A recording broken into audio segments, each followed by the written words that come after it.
Hello everyone and welcome to my YouTube channel. This video is about a cross-country flight that I had that was about 100 miles. We'll learn to fly and we'll also talk about cloud reading and how it can work for you. I'll be flying the PW5, which is an excellent cross-country trainer. It's very light, only weighs about 400 pounds empty. It has a wingspan of about 65 feet.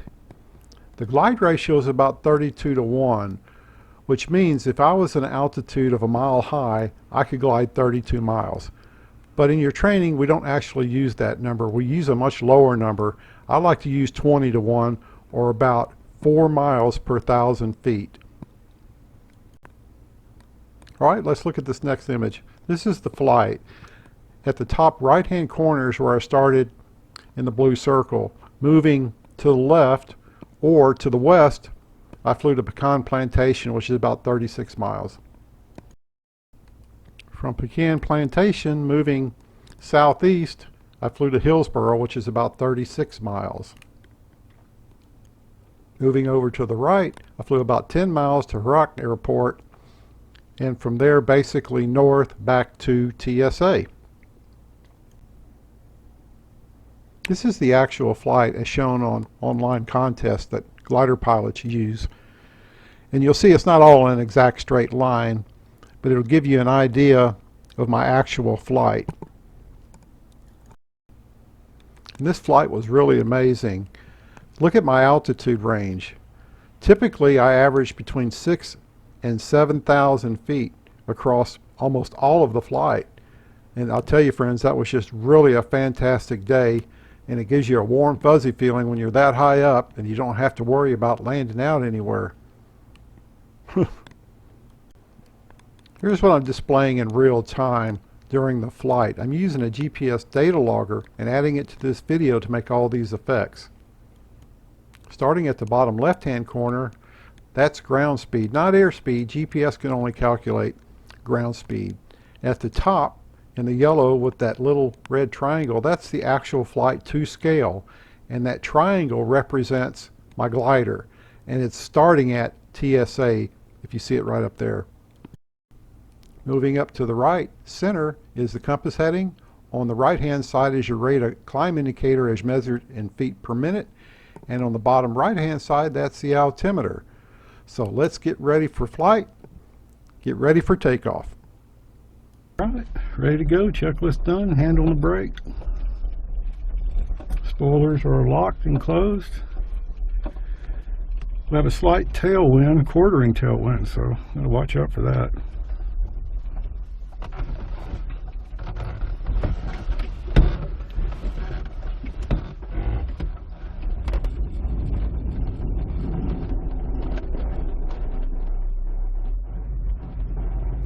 At this stage of the game, we want to be very focused. We can't have any distractions. We want to stay low. We're just a few feet off the ground to allow the tow plane to accelerate and get airborne. Alright, here in just a moment, I'll be at release altitude, which is about 2,000 feet above the ground. Clear the area, pull the release, make a right-hand turn, ascending, while the tow plane makes a left-hand turn, descending. This way we can separate and move as fast as possible apart. At this point, I've already climbed to over 3,000 feet. I'm going to stay within gliding range of TSA for 15 minutes, 20 or 30 minutes. Kind of just check out the lift. And I'll tell you friends, it turned out to be a real nice day for flying. Look at those beautiful cumulus clouds. And this was starting early in the day, probably around 12 o'clock. As far as a flight plan is concerned, many times don't really have an exact flight plan. We may start out going one direction and not like it as far as the lift is concerned and go another direction. For this flight, very quickly I decided I was going to head toward Pecan Plantation, which is about 36 miles out. Alright, climbing through 4,000 feet now, feeling real good. Nice thermal here, over 500 feet per minute average I'd say. And again, now over 5,000 feet working this thermal. And I'm just gonna work up to the maximum altitude that I can get to.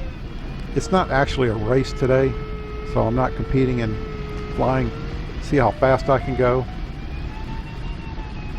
Alright, still continue to circle.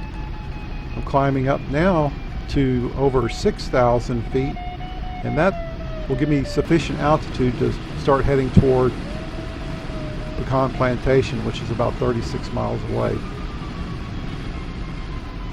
So when we do fly gliders, some days we have what are called blue days, where we don't have any cumulus clouds, or not many. And then there are other days like this when we do have cumulus clouds.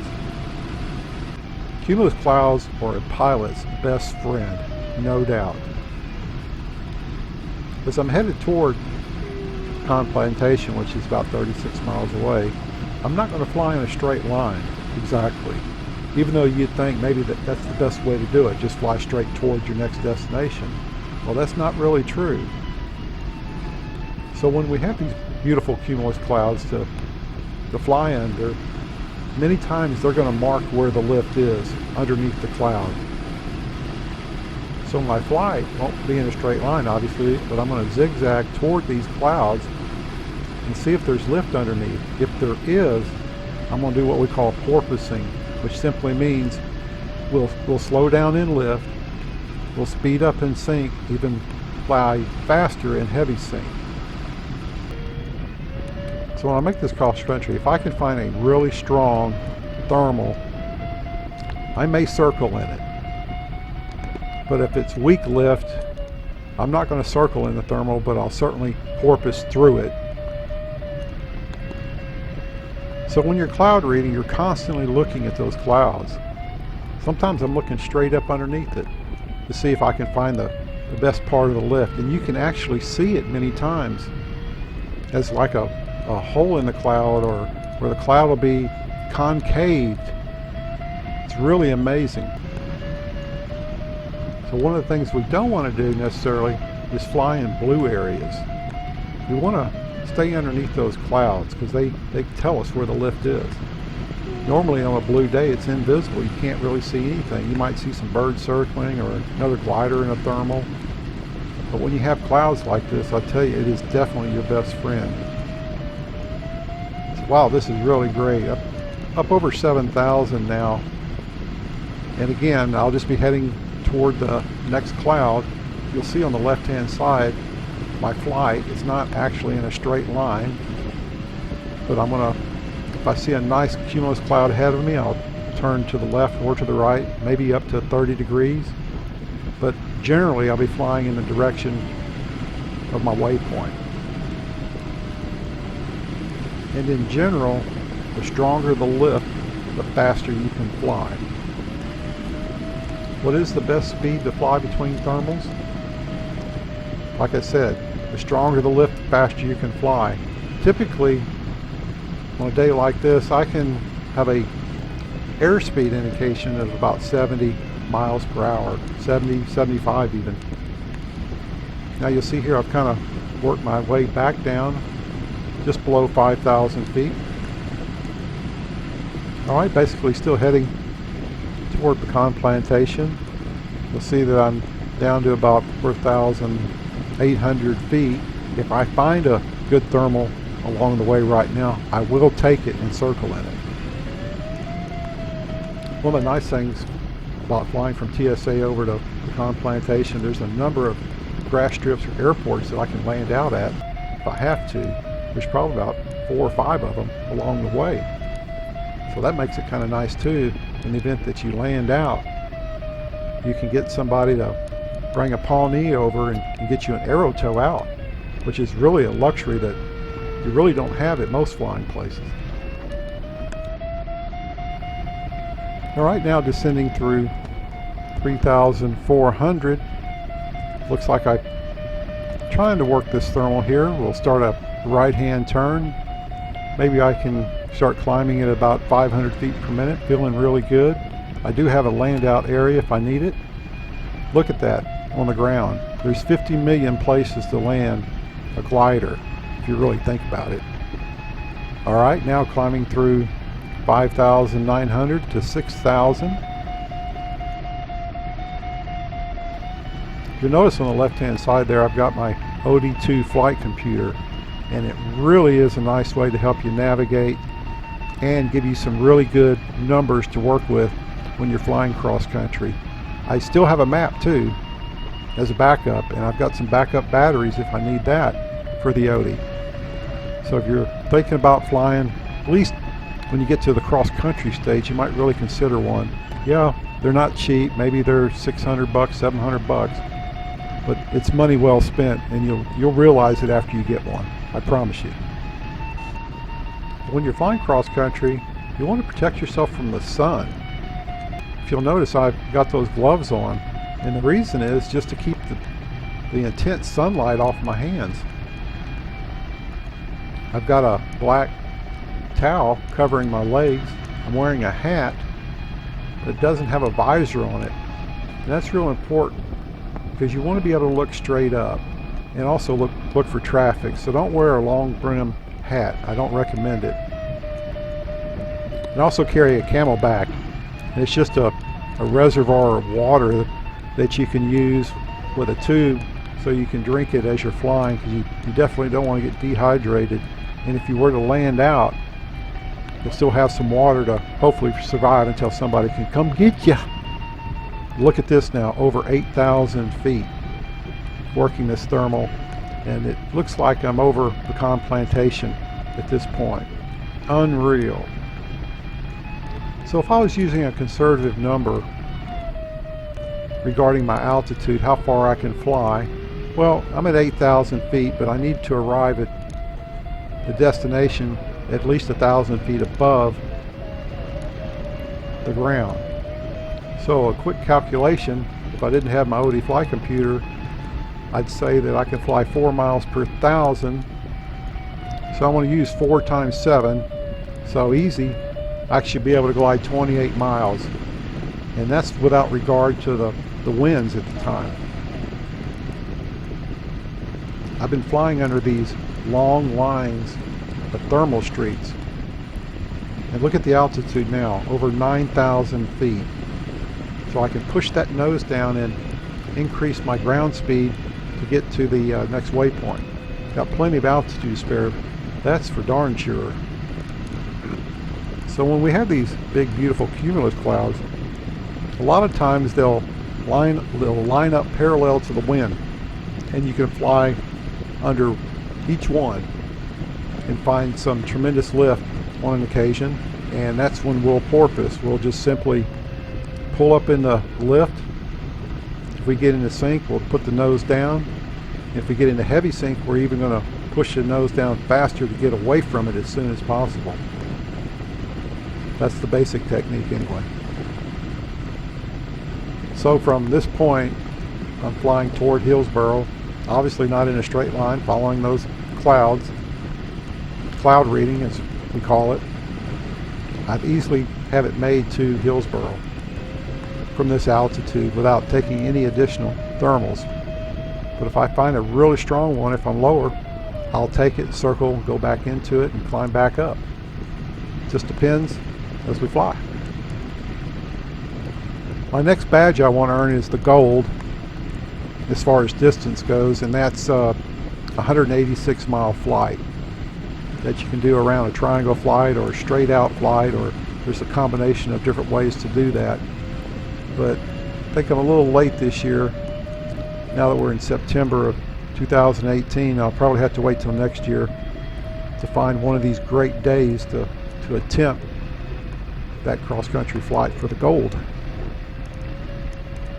Alright, you'll notice the triangle. I've already made it to Hillsboro. Now I'm headed basically north back toward TSA. Looks like I'm going to work this thermal here.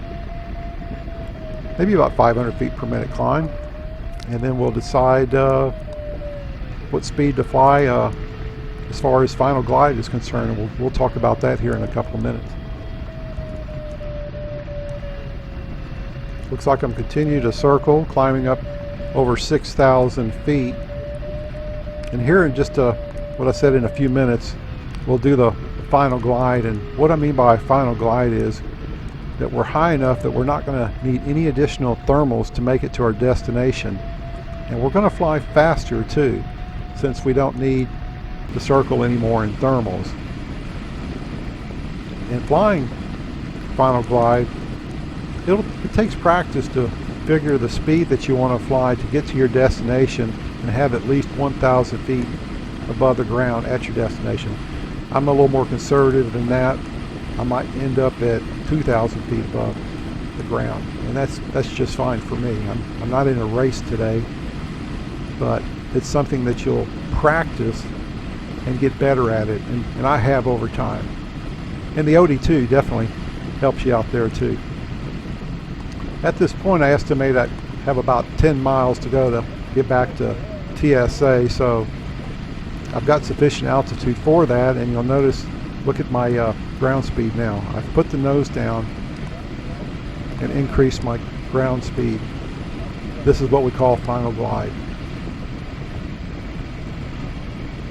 And I'll tell you, friends, flying gliders and sailplanes is going to be a very challenging experience, very rewarding. It can have some of your scary moments. We all get them when we're getting low and we've got to think about landing out. But that's just all part of the flying experience. The club I fly at is Texas Soaring Association, and that's south of Dallas, Texas. And we're fortunate down here because we have a million places to land out safely, so to speak. And there seems like there's an airport every few miles away, either a grass strip or a real airport, when you're flying. Not every place, but it's a great place to learn and to fly gliders. So be sure and look up Texas Soaring Association for more information. They do have their own website. All right, you'll notice that the red triangle now is just about at TSA, and on this landing, maybe the wind shifted, or I just don't remember, but I landed to the north. Typically we land in the summer to the south, but for whatever reason I ended up landing to the north. That's just the way it turned out. So we'll be setting that up here in just a few minutes. Alright, I've got TSA in sight. I'm over to the west side of it. I'll head over top center of the airport and enter a right downwind for runway 36. The safest place to approach the airport is the top center if you have to go across it. Makes sense, doesn't it? Also, you'll notice, look at the cumulus clouds. They're not as abundant as they were earlier in the day. Toward the end of the day, they can typically die out. They can also be higher too and further apart. And for a PW, not being that high of a glide ratio glider, makes it a little bit more difficult, but it's more challenging anyway. Alright, this time I'm about a mile from TSA. Looks like looking for traffic, don't see anything in my way. Looks like I'm on the downwind side of landing for runway 36 at TSA. Also, I notice I have the spoilers pulled out. I'm a little bit high on the downwind, so I'm going to use the spoilers to get down to about 1,500 feet. From there, I'll put the spoilers back in, close them up, and set up for the landing approach.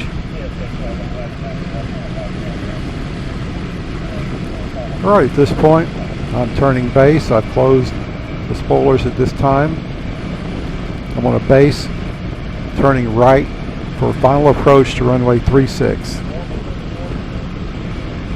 Alright, here in just a moment, I'll be turning from base to final. We'll line it up here in just a second.